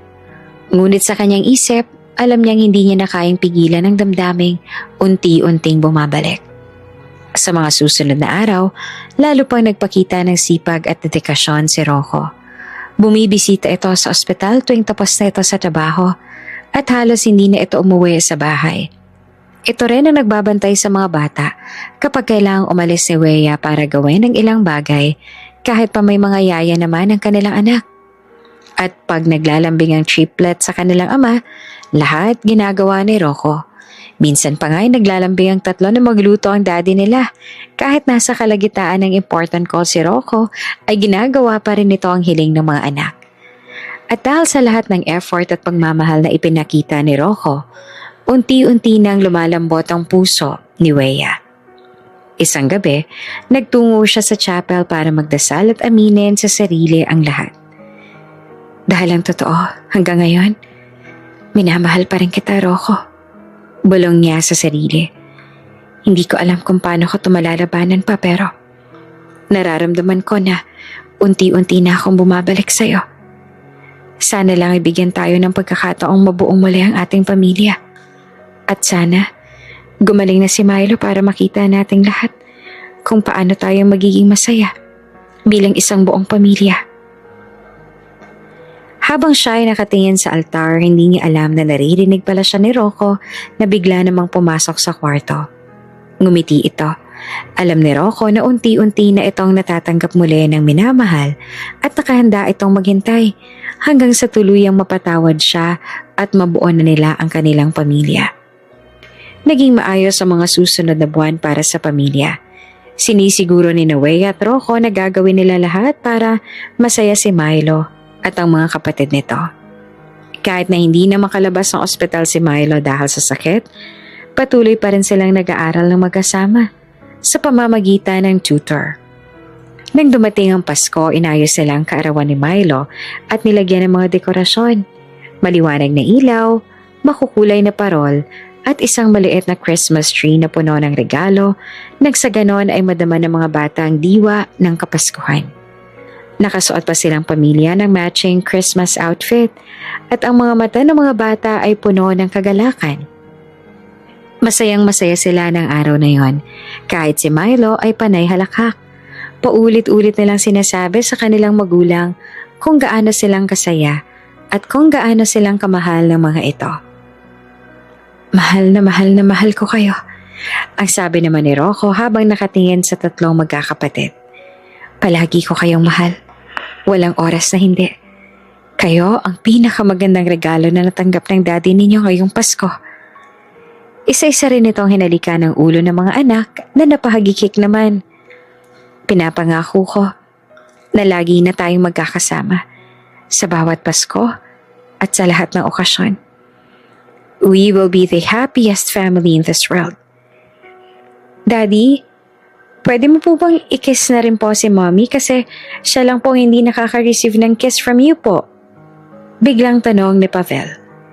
May bahid pa rin ang awkwardness sa pagitan ni Wea at Rocco, kaya sa halip na halikan, inakay ni Rocco si Wea at hinakap ng mahigpit. Mahal kita, Wea. Bulong nito sa kanya. At sa unang pagkakataon, mula nang magkita silang muli, tinanggap ni Wea ang yakap at ibinalot din ito sa bisig. Pagsapit ng bagong taon, nagtipon sila sa balkonahe ng kwarto ni Milo para batiin ang bagong taon kasama ang ibang mga pasyente at tauhan ng ospital. Pinakinggan at pinanood nila ang ingay ng mga fireworks sa kalangitan habang hawak-hawak ang isa't isa. May pakulo pa si Rocco na talagang may pa-fireworks. Lahat ng tao roon sa ospital ay masaya dahil sa lahat ng hinanda ni Rocco. At syempre, masaya rin si Milo na maranasan ang lahat ng yon. Ang mga mata ni Milo ay namamangha sa mga kulay ng paputok at ngumiti siya ng malaki. Ang pinakamalaking ngiti na nakita ng pamilya mula nang malaman nila ang tungkol sa sakit. Masayang-masaya po ako ngayon, Mommy, Daddy, Kuya Finn, Kuya Pavel, sabi ni Milo. Natupad na ang lahat ng hiling ko. Buo na po tayo bilang pamilya. Ngunit sa mga araw na sumunod, lalong lumalala ang kalagayan ni Milo. Sumailalim ito sa operasyon para alisin ang tumor, pero hindi ito ganap na nawala. Ang katawan nito ay tuluyan ng hindi makalaban. Isang hapon, hinawakan nito ng mahigpit ang kamay ni Finn at Pavel, habang ang mga mata ay tila wala ng pag-asa. Huwag na po kayo mag-alala sa akin, ang nahihirapan na sabi ni Milo. Masaya po ako. Sobrang naging masaya ako. Kaso sobrang napapagod na ako. Pero kahit na napapagod at nasasaktan na ako, masaya ako dahil nakasama ko kayo. Pakiramdam nila ay niyayarakan ng kanilang puso dahil sa bawat katagang binibitawan ni Milo at sa nakikita nilang paghihirap at sakit sa mga mata nito. Sorry kung napapagod na ako. Milo, don't say that. Umiiyak na sabi ni Finn. Tutulungan ka namin na lumaban para hindi ka mapagod. Ayoko naman na mapagod kayo, sagot ni Milo. We're still too young. Hindi dapat sa akin umiikot ang mundo ninyo. Marami pa kayong dreams na matutupad. Huwag ninyong kalimutan na sundin ang mga yon. Huwag ninyong iiwan ng isa't isa. At huwag ninyong kalimutan na mahal ko kayo. I'm sorry kasi hindi ko na kayo masasamahan pa. I think I can't fight it anymore. I tried pero suko na talaga ako.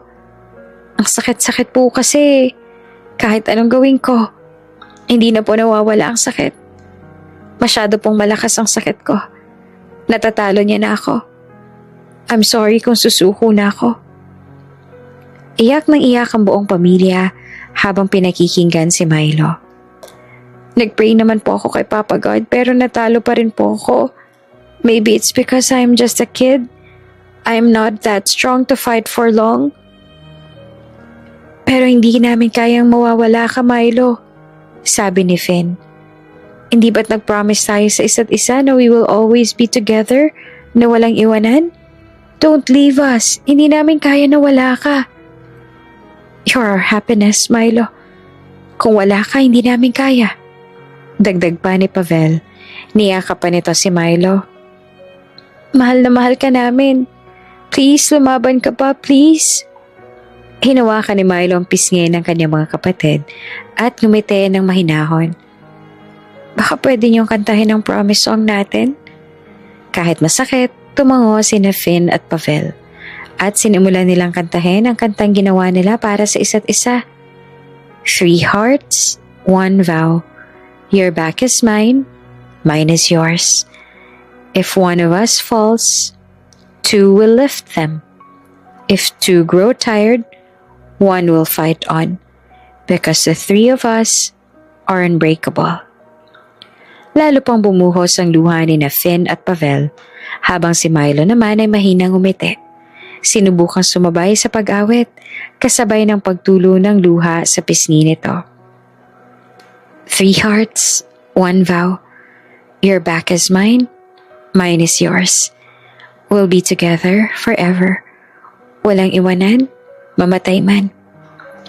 Ang kanilang mga boses ay puno ng emosyon habang sila ay patuloy na umaawit.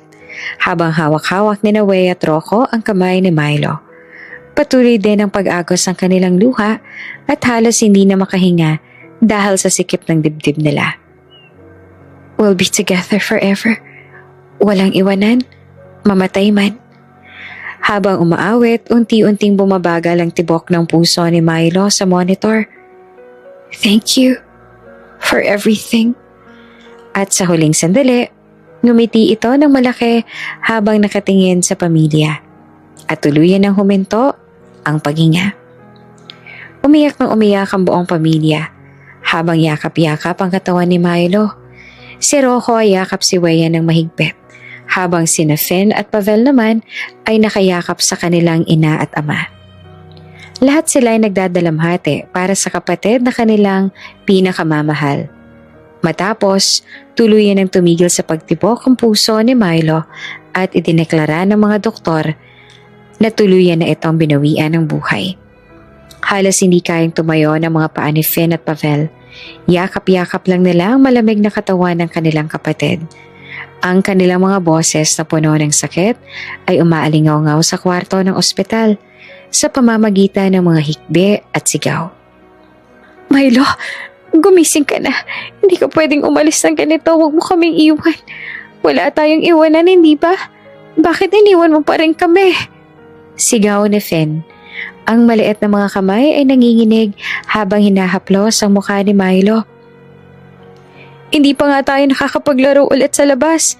Hindi ka pwedeng umalis. Wake up, Milo. Sabi naman ni Pavel. Ang mga luha ay tuloy-tuloy na tumutulo sa mukha at sa damit ni Milo.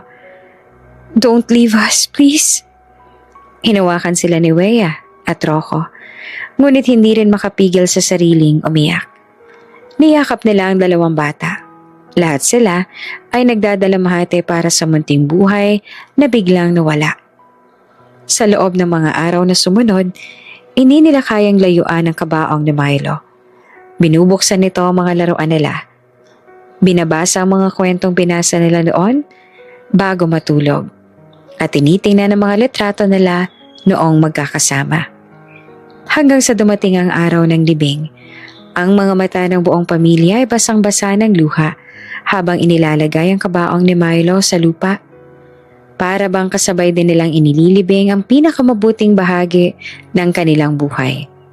Ang pag-asa, ang saya, at ang pangarap na makakasama pa nila ito ng matagal pa.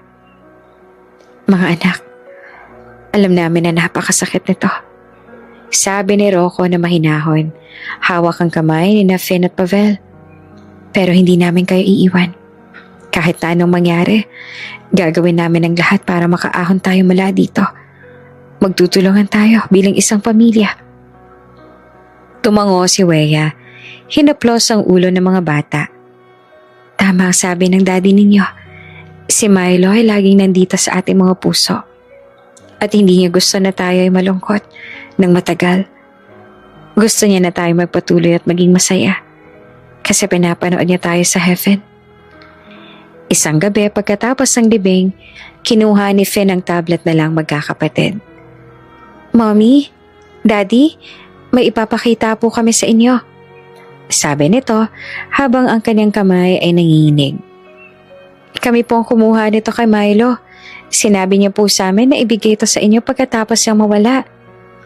Binuksan nito ang tablet at pinindot ang isang video file. Lumitaw ang mukha ni Milo sa screen.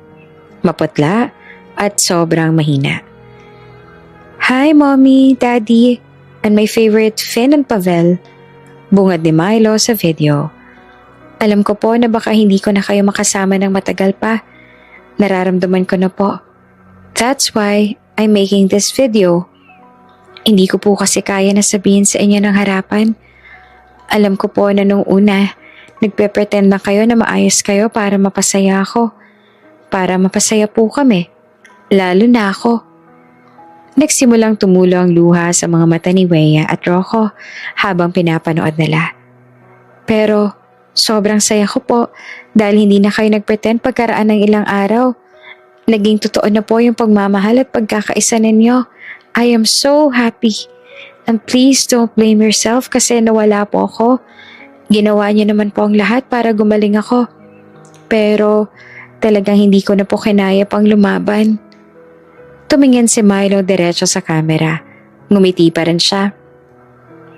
Ang tanging hiling ko na lang po ay maging happy po kayo.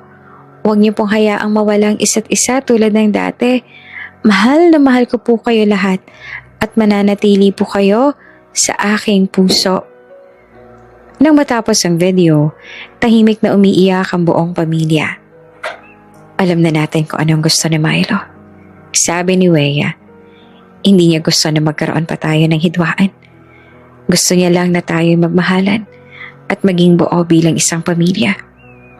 Hindi na natin kailangang magtalo pa. Gagawa tayo ng paraan para magkapatawaran. Hindi lang para kay Milo, kundi para na rin sa atin at sa mga bata. Hindi na natin makakaya na mawalan pa ng isa. Hindi ko masasabi na mawawala agad ang sakit na nararamdaman ko noon. Patuloy niya ngunit ang mga mata niya ay puno ng pag-ibig. Pero handa ako magsimulang muli. Handa ako magbigay ng pagkakataon para mabuo natin ang pamilyang pinapangarap ni Milo. Hindi ko hihilingin sa'yo na patawarin mo ako agad. Sagot naman ni Rocco, hinalikan ng kamay ni Weya. Pero gagawin ko ang lahat para ipakita sa'yo na seryoso ko, na handa ako maging mabuting asawa at ama sa mga bata. Nagsimulang umiyak muli sina Finn at Pavel, ngunit sa pagkakataong to ay may halong saya ang kanilang luha. Yakap sila ng kanilang mga magulang at sa sandaling iyon ay nararamdaman nila na nandito pa rin si Milo sa bawat yakap, sa bawat salita ng pag-ibig at sa pagkakaisang bumabalot sa kanila bilang isang pamilya. Mula noon, nagdamayan silang lahat para makaahon sa matinding lungkot ng pagkawala ni Milo. Sinimulan nilang buhayin muli ang kanilang mga pangarap. Pumunta sila sa beach na pinangarap ni Milo. Naglalaro at lagi nilang binabanggit ang pangalan ni Milo sa bawat okasyon. Alam nila na hindi na babalik si Milo. Ngunit alam din nila na mananatili ito sa kanilang mga puso. At sa pagkakaisang kanilang pinapanatili bilang isang pamilya. Hindi naging madali sa kanilang pamilya ang paglalakbay patungo sa paghilom. Araw-araw, parang gawain na para sa buong pamilya na puntahan ang sementeryo kung saan nakalibing si Milo. Dala-dala nila ang paborito nitong bulaklak, mga puting rosas at sunflower, at inilalagay ito sa puntod na may maliit na may nakasulat na Milo de Vera, Forever 6, an angel. Milo, alam mo ba, ngayon nag-aaral na kami ng mabuti tulad ng sinasabi mo, sabi ni Finn. Nakakuha kami ng mataas na marka sa matematika. Alam ko na matutuwa ka dahil lagi mong sinasabi sa amin noon na dapat namin pagtuunan ng pansin ang mga numero kasi doon kami mahina. Umupo si Pavel sa damuhan sa tabi ng puntod. Hawak ang paboritong laruang sasakyan na dati ring pinaglaruan nila ni Milo. Binilhan ka rin ni Mommy at Daddy ng bagong laruan. Pero kami ni Finn ang pumili noon kasi alam namin na mas magugustuhan mo kapag kami ang pumili. Hinawakan ni Wea ang kamay ni Rocco habang pinapanood ang mga bata. Minsan ay tahimik lang sila. Minsan ay kinakausap nila si Milo nang parang nandun lang ito sa kanilang tabi. Minsan ay nagdadala pa sila ng pagkain na paborito ni Milo. Milo, alam mong hindi ka namin makakalimutan. Bulong ni Wea. Ang mga luha ay tumutulo sa kanyang mga pisngi. Araw-araw naming nararamdaman na nandito ka pa sa bawat ngiti ng mga kapatid mo, sa bawat musika na naririnig namin, sa bawat sandaling magkakasama kami bilang isang pamilya. Iniisip namin na kasama ka lang namin kahit hindi ka namin nakikita.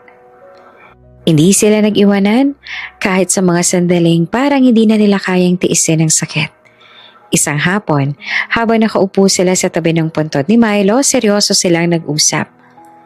Hindi ko akalain na makakaya kong patawarin ka ng buong puso. Sabi niya tsaka tumingin sa puntod ang kanilang anak. Ngunit nang makita ko kung gaano ka nag-alala at nagluksa para sa kanya at kung paano mo inalalayan kami ng mga bata, napagtanto kong lahat ng galit at sama ng loob ay walang halaga. Hinawakan ni Rocco ang pisngi ni Wea at pinalis ang luha mula sa kanyang mukha. And I am very thankful for that. Dahil sa kabila ng lahat ng sakit na idinulot ko sa'yo, sa kabila ng pagkakamali ko, napatawad at binigyan mo ako ng pagkakataon. Alam kong hindi sapat ang lahat ng pagsisisi ko para bayaran ang lahat ng sakit na ibinigay ko sa'yo noon. Pero gagawin ko ang lahat para ipakita sa'yo at sa mga bata na karapat-dapat ako maging bahaging muli ng inyong buhay. Mula noon, unti-unti nang nagsimulang hilumin ng sakit sa kanilang mga puso. Hindi ibig sabihin na mawawala ng lungkot, ay palagi pa rin may puwang sa kanilang puso para sa kanilang anak na si Milo. Ngunit natutunan nilang tanggapin ang pagkawala at gawing lakas ng mga alaala nila para mabuhay ng masaya. Tulad ng kung ano ang gusto ni Milo. Milo, alam mo bang pupunta na kami sa beach bukas? Sabi ni Finn sa isang araw. Ngumingiti na ngayon kahit na may lungkot pa rin sa mga mata. Sinabi ni Daddy na dadalhin niya kami doon.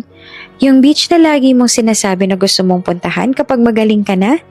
Sisiguraduhin namin na gagawin namin ang lahat ng mga bagay na plano natin na gawin ng magkasama para mag-enjoy ka rin habang pinapanood kami mula dyan sa heaven. Tumango si Pavel at nagbigay ng isang maliit na kahon sa puntod ni Miko. Ito yung mga laruan na binili namin para sa'yo. Inilagay namin ng ilan sa kwarto natin. Pero itong isa pa po, dinala namin para sa'yo dito para hindi ka mabore dito. Araw-araw pa rin silang pumupunta sa puntod ni Milo. Minsan ay mag-isa. Minsan ay magkasama. Minsan ay nagdadala sila ng mga kwento na binabasa nila. Minsan ay kumakanta sila ng kantang paborito ni Milo. At minsan ay tahimik lang silang nakatingin sa puntod nito habang binabalik tanaw ang mga sandaling magkasama sila. Milo, alam mo sobrang mahal ka namin, sabi ni Rocco. Hindi ka naman nandito sa pisikal. Alam naming nandito ka lang sa tabi namin, nagbabantay sa amin, nagpapasaya sa amin, at nagbibigay sa amin ng lakas para harapin ang bawat araw. Tumango si Wea. Hawak ang kamay ni Rocco habang hawak naman ng mga bata ang kanilang mga kamay. Ang alaala mo, Milo, ay mananatili sa aming mga puso at isipan habang buhay. Hindi ka namin makakalimutan at ipagpapatuloy namin ang buhay na puno ng pag-ibig at saya, katulad ng kung ano ang gusto mong makita para sa amin. Sa bawat araw na lumilipas, unti-unting natutunan nilang ayusin muli ang kanilang mga buhay. Nagpasya silang magsimula ng isang maliit na organisasyon para sa mga batang may sakit na tulad ni Milo. Ibinibigay nila ang mga laruan, aklat at pagkain sa mga pasyente ng ospital at tinatawag itong Milo's Heart Foundation bilang parangal sa kanilang anak na palaging may mabuting puso para sa iba.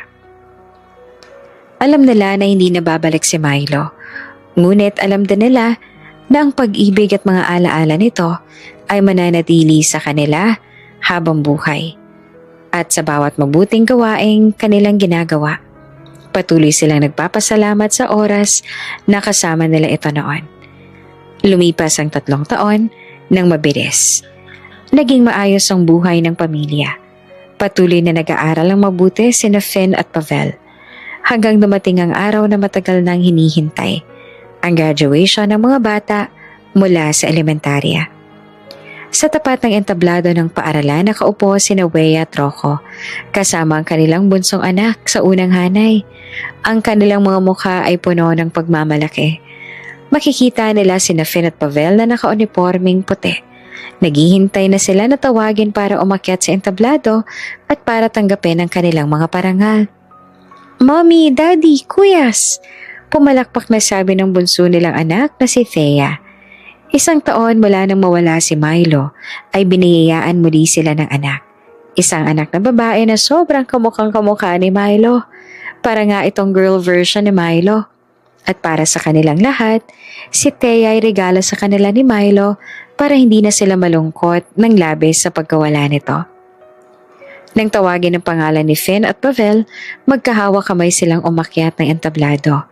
Tumanggap ng diploma at 3 medalya para sa pagiging pinakamatalino sa klase, pinakamabait at pinakamahusay sa matematika. Pagkatapos ng seremonya, tumakbo agad ang 2 bata patungo sa kanilang mga magulang. Iyakap sila ng mahigpit. "Mommy, Daddy, nakita niyo po ba? Nakagraduate na po kami." Sigaw ni Finn ang masaya. Hawak ang kaniyang mga parangal. "Oo naman. At sobrang proud kami sa inyo," sagot ni Wea at hinalika ng mga bata sa noo. "Kung narito lang po si Milo, siguradong mas lalo pa siyang magiging masaya kasi magaling po kami sa math," sabi ni Finn. "Sana nga po andito si Milo. Di 3 na po kaming aakyat ng stage nun, magkakasama tulad ng dati." Niyakap sila ni Rocco ng mahigpit. "Alam kong proud na proud siya sa inyo ngayon, mga anak. Kahit nawala siya dito ngayon, alam kong nakikita niya kayo at napapangiti siya sa inyong mga tagumpay." Pagkatapos ng graduation, agad silang pumunta sa sementeryo para ibahagi sa kapatid nila ang kanilang mga tagumpay. Dala-dala nila ang kanilang mga diploma, medalya at certificate. Inilalagay nila ito sa ibabaw ng puntod ni Milo na ngayon ay napapalibutan ng mga bulaklak at maliit na laruan. "Milo, tingnan mo," sabi ni Finn habang nilalagay ang medalya sa puntod. "Ito yung medalya ko para sa pagiging pinakamatalino sa buong baitang. Para to sa'yo, lahat ng tagumpay namin, iaalay namin sa'yo." "Oo nga," dagdag pa ni Pavel, inilagay din ang sariling medalya sa tabi ng kapatid. "Sinabi namin sa'yo dati, 'di ba, mag-aaral kami ng mabuti. Ginawa namin yon. Hindi na namin pasasakitin ang ulo ni Mommy. Lagi na kami nag-aaral ng mabuti tulad ng sinasabi mo dati. Para balang araw ay kami nang magtuturo kay Baby Thea." Tumayo si Wea sa tabi ng mga bata. Hawak ang kamay ni Rocco na buhat-buhat naman ang kanilang bunsong anak. "Milo, tingnan mo ang kapatid mo. Napakalakas at matalino na nila. Alam kong ikaw ang nagbibigay sa kanila ng lakas para magpatuloy at magsumikap." Nagsalita si Pavel muli. Ang boses ay puno ng determinasyon. "Milo, huwag kang mag-aalala kay Mommy at Daddy, ah. Sisiguraduhin namin na aalagaan namin sila. Mag-aaral kami ng mas mabuti. Magsusumikap kami ng husto para kami nang mag-take over sa kumpanya ni Daddy. Kami nang bahala sa kanila paglaki namin." Habang sinasabi ito ni Pavel, tumulo ang mga luha mula sa mga mata ni Wea at Rocco. Iyakap-yakap nila ang mga anak. Lahat sila ay naramdaman na naroon din si Milo sa sandaling iyon. Nakasama sila sa kanilang kagalakan at pagmamahal. Isang oras pa silang nanatili sa puntod ni Milo. Ikinuwento ng mga bata ang mga nangyari sa kanilang graduation, kung paano silang kinabahan bago umakyat sa entablado, at kung paano silang pinuri ng kanilang mga guro.